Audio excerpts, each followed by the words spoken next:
I'm going to give you a high five for no reason. Hello, mate. See, I'm one of you.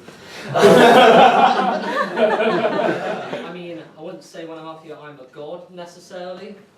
Probably a bit less than that. I don't know, random person, I'll say that. But I should probably first address what I'm wearing. I look like a Dr. Seuss version of American Psycho. So if I did the whole button thing, probably not.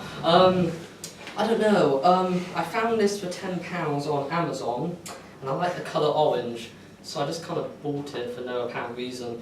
I bet it's very fragile. Anyway, when I last did this, which was in April, I filmed it and I showed someone, and it seemed to get somewhat of a positive reaction on the Facebooks. I've got 50 likes, biggest achievement so far in my life. I've got many laughing faces. I found it more patronising, if anything, but and the person said, I mean, it was good, but I think you should work on your pacing because you were so nervous and awkward, as I normally am, that, you know, I'm just kind of throwing out joke after, well, joke. All those in quotations. So I'm going to try to work on my pacing a bit with this joke. Knock, knock. Who's there?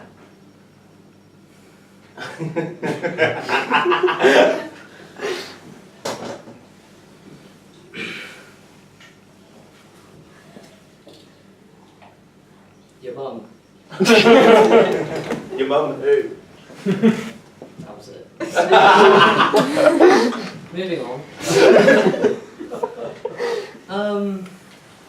Now onto the subject of Nazis.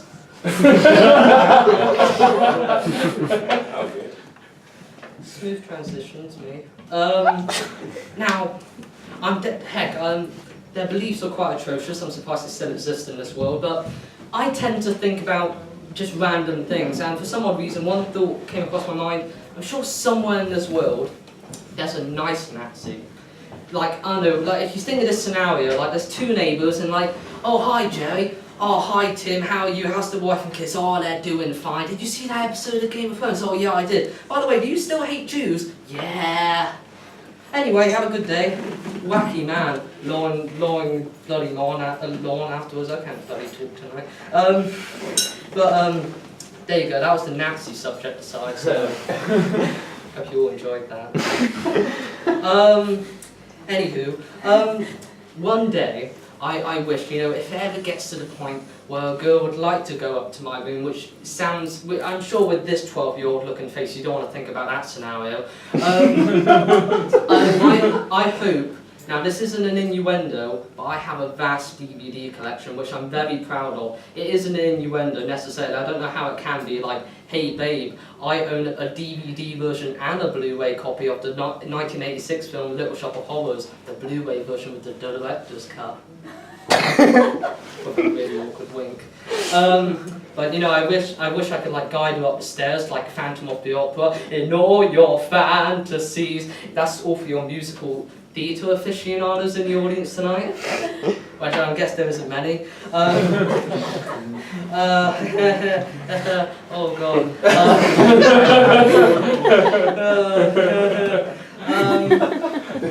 My handwriting's really bad, I don't know what most of this says.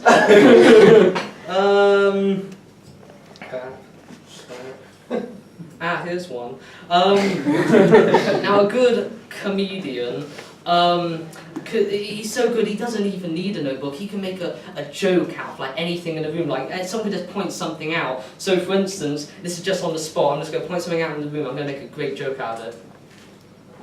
I'm going to make a joke out of this piano. Hey, where did you get this piano from? A piano store? Now that piano could have been like a family heirloom and was once used by a child who had dreams of, you know, becoming a famous musician, and I'm just an insensitive prick. It isn't. I hope he's well, he's probably dead. And another comedian likes to make jokes, you know, that people can relate to, because it's all about the mundane little things in life. Like, I don't know if any of you remember when McDonald's very relatable thing. I'm sure many of you eat there. They suddenly had like touch screens in the middle of the restaurant, so like, you know, people are just so lazy now they can't actually go up and say, I want 50 McNuggets in a box. They have to like bloody touch screens go like, oh, I like that. For some odd reason, like just something like that, again, the little mundane things just blows your mind. Like, did someone put marijuana in my drink because I'm high on life? That sort of thing. Still, that was also a great time. That was again, that's probably the best day of my life so far when I found that out.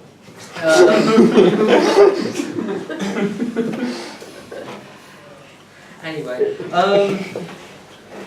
also crap. Hi. Oh yeah. For also, for instance, since I am on Monday, I turned no, not previous Monday. On the 20th of August, I turned 18, which is again I still look 12, which is kind of annoying. So yeah, because I've always been the last youngster. Because if I was born like 3 days later, I would still be in college right now instead of going to university. So for instance, since I'm going to university next Friday, I decided to go to a nightclub for the first time really yesterday. I went to Thekla, which is it was very interesting. I felt a bit like the odd one out because everyone was screaming to like My Chemical Romance, and I was just like awkwardly bopping along. I'm about to make the worst joke I've ever made, by the way. When I went to this nightclub, I'm surprised, you know, it wasn't actually a group of people talking about how they prefer night to day. Like, you know.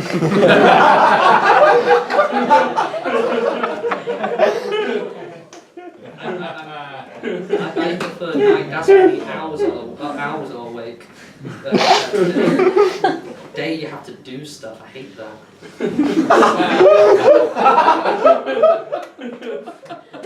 I really like how I literally just said that's the worst joke ever made, and I got the most laughs out of everything I just spoke to.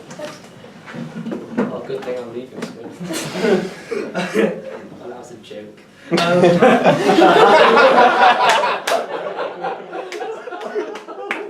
really hot in this place.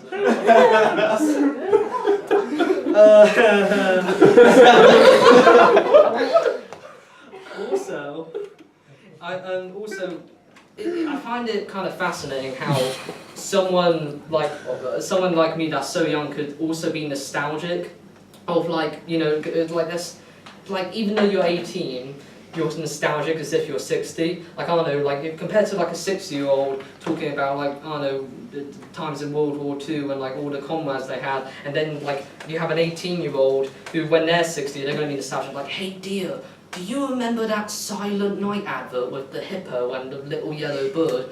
Oh man, those were great times. And also that time McDonald's did bloody Happy Meal toys of the Emoji Movie, which I saw. Basically, because I hate myself, on my birthday I saw the Emoji Movie alone. Mainly just for the fact that I could just say, what did you do for your 18th birthday? Did you go on a mad one? No! I saw a smiling cat emoji on the big screen. Again, alcohol. I mean, I wanted to kill myself multiple times, but... I mean, and also something that fascinated me, that when I turn 18 it'll be, I don't know, just because my mind's melodramatic, it'll be like a werewolf transformation, like, oh god, taxes. But no, I felt nothing, same as usual. I like to think I'm a positive person, it's coming out to me. Yeah. I have a thing for like puns and wordplay, so I just thought I'd work that in. When it comes to Elvis Presley's death, he couldn't give a crap. God on the rest in peace. When I was cooking in the kitchen, the onion didn't make the cut. I prefer green apples to red apples. I got a bit lazy on that last one, I just wanted to say something.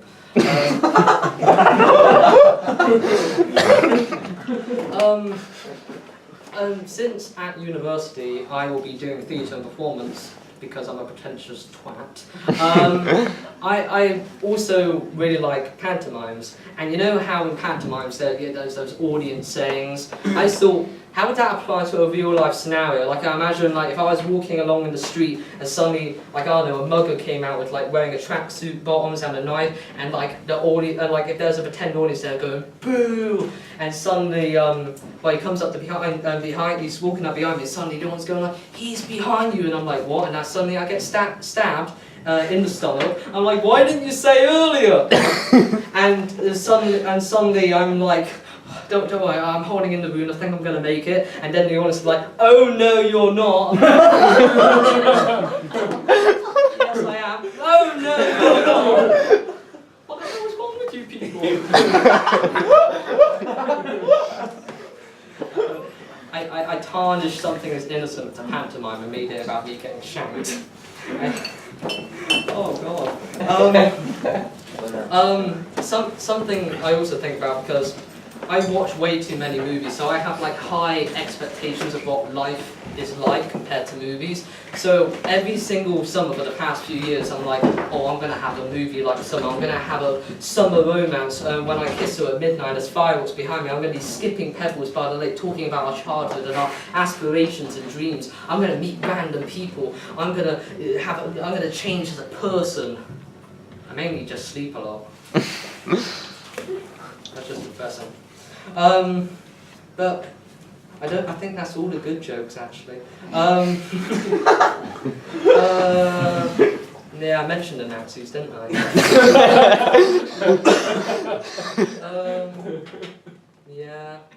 Yeah. Probably should have memorised this before I went on stage. I wrote this at 1 in the afternoon today. Yeah. Oh, here's a story. It won't be as good as yours. Yours was superb, by the way. And this is the story about in my family, we call our granddad our grandfather, which sounds very Bristolian, especially when you say the accent, grandfather. So basically, one day, like many years ago, we went to the beach, and my grandfather, I should say, I think it's more fun to say grandfather, he was a very wacky person. He would dress like this, right? He would wear something like this. He was a pigeon racer, and he wore tweed. He watched Tom and Jerry and Looney Tunes cartoons, even though he was like 70. And every single morning, when he gets out of bed, he would say good morning to his slippers. And as well as like Arno, like he once told me like he just when he gets a banana, he says hello to the banana, which is very quirky. It is very nice of him. But basically, on this day, we went to the beach, and he was very meticulous with money. Like, he didn't want to waste it. So he rented this beach chair. So we go on the beach. A few hours later, the tide starts coming in, and we save all our stuff. We go up. They say, "Where's Bradford?" And we look down, and he's still on that beach. He's like in the corner of the beach. There's like rocks surrounding him. Like, it's reached up to his knees, and say, "Bradford, the tide's coming in, come up." He said, "I'm getting my money's worth of this." And I mean, I think as soon as it hit his belly button, I think he just called it a day. And I mean, good on him for getting his money's worth there. But it's probably like a bunch of things like I thought in my head I wanted to say, but I probably forgot now. And also, I don't want to go over the time, whatever time that may be. But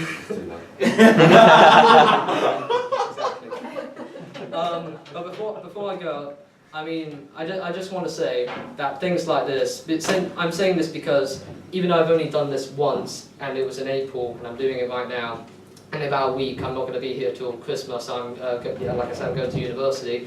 Things like this, I do find really beautiful, like young artists wanting to express themselves here, and it's really the most brilliant thing. Like just the fact that I could come here and act like a twat, and you people listen, like I'm holding you hostage. I mean, you can leave if you want, but that you still listened and you laughed at it. So, and this is coming from like an awkward, insecure dude who makes silly jokes. But basically, my name was Luke Dean. It still is. Until the next time, I hope I come back here. This was nice, and have a safe journey.